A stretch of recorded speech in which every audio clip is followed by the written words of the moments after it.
Assalamualaikum warahmatullahi wabarakatuh. Perkenalkan, saya Salama Sukri dengan NIM 2306032 dari kelas MIK 3A.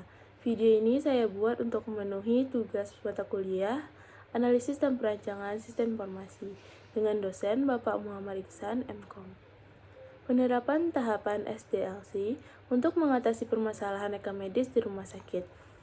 Rekam medis merupakan dokumen penting yang berisi catatan lengkap mengenai identitas pemeriksaan, pengobatan, hingga riwayat kesehatan pasien.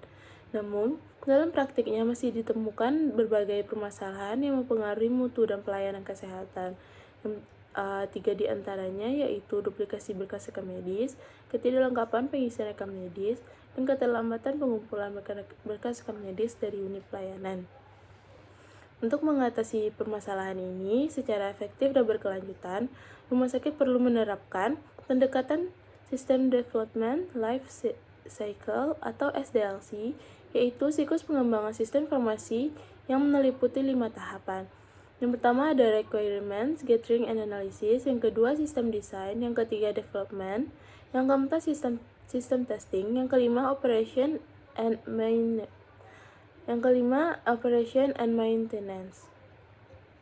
Yang pertama ada Requirements, Gathering, and Analysis. Pada tahap pertama ini, Requirements, Gathering, and Analysis dilakukan proses pengumpulan kebutuhan dan analisis permasalahan yang terjadi di lapangan. Tim pengembangan sistem bekerja sama dengan petugas rekam medis, bagian pendaftaran, dan tenaga kesehatan untuk memahami akar permasalahan. Contohnya, dari hasil observasi ditemukan bahwa duplikasi berkas rekam medis sering terjadi karena petugas tidak melakukan pencarian data pasien sebelum mendaftarkan.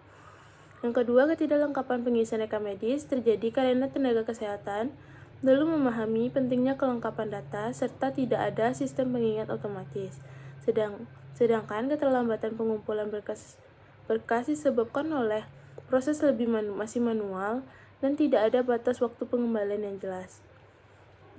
Dari analisis ini, tim dapat menyusun kebutuhan sistem baru yang lebih baik, seperti sistem pendaftaran berbasis pencarian otomatis, form elektronik dengan kolom wajib diisi, serta fitur pengingat waktu pengembalian berkas. Yang kedua ada sistem desain.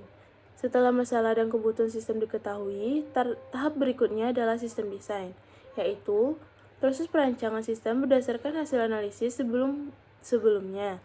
Pada tahap ini, tim mulai membuat perancangan tampilan alur data dan fitur utama yang akan digunakan dalam sistem rekam medis.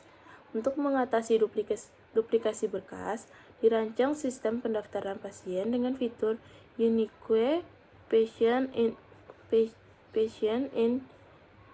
Identifier, di mana setiap pasien hanya memiliki satu nomor identitas unik.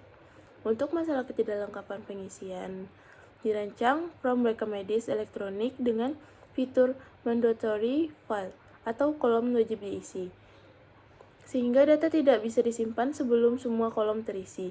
Sedangkan untuk mengatasi keterlambatan pengumpulan berkas, dirancang dashboard monitoring dan notifikasi otomatis, agar setiap unit pelayanan tahu batas pengumpulan data pasien. Tahap ketiga ada development. Setelah rancangan selesai, tahap selanjutnya adalah development atau pengembangan sistem. Pada tahap ini, programmer dan tim teknis mulai membuat aplikasi atau sistem rekam medis elektronik sesuai rancangan yang telah dibuat.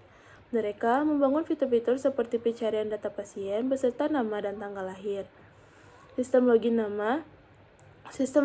aman bagi petugas, validasi otomatis saat pengisian data, serta notifikasi pengumpulan berkas ke bagian rekam medis. Tahap ini merupakan proses pentingnya karena rancangan yang sebelumnya masih berupa konsep kini mulai diwujudkan menjadi sistem yang nyata yang siap diuji. Setelah sistem selesai dikembangkan, dilakukan tahap sistem testing untuk memastikan semua fitur berfungsi dengan baik sesuai kebutuhan pengguna. Petugas rekam medis mencoba mendaftarkan pasien dengan nama yang sama untuk memastikan sistem bisa mendeteksi duplikasi data. Dokter atau perawat mencoba menyimpan form yang belum lengkap dan sistem harus menolak serta memberi peringatan. Begitupun juga pengujian notifikasi keterlambatan pengumpulan berkas. Sistem harus dapat memberi pengingat otomatis kepada unit pelayanan. Tahap ini penting agar sistem bebas dari kesalahan sebelum benar-benar diterapkan di seluruh unit rumah sakit. Setelah sistem lolos tahap pengujian, sistem mulai digunakan secara nyata di rumah sakit. Ini disebut dengan tahap Operation and Maintenance. Pada tahap ini, sistem dijalankan oleh petugas setiap hari, dan tim IT melakukan pemeliharaan secara berkala untuk memastikan sistem tetap stabil dan aman. Jika ditemukan masalah baru, seperti kesalahan input atau fitur yang kurang efektif, dilakukan pembaruan sistem melalui update atau perbaikan. Tahap pemeliharaan ini juga membantu meningkatkan kinerja sistem, misalnya menambah laporan otomatis, mempercepat akses data pasien, dan memperkuat keamanan informasi dengan pemeliharaan yang baik.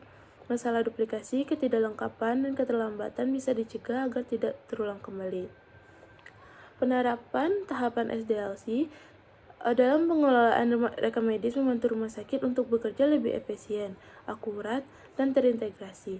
Melalui analisis kebutuhan, perancangan, pengembangan, pengujian, dan pemeliharaan, sistem informasi rekam medis menjadi solusi utama untuk mengatasi permasalahan yang selama ini terjadi.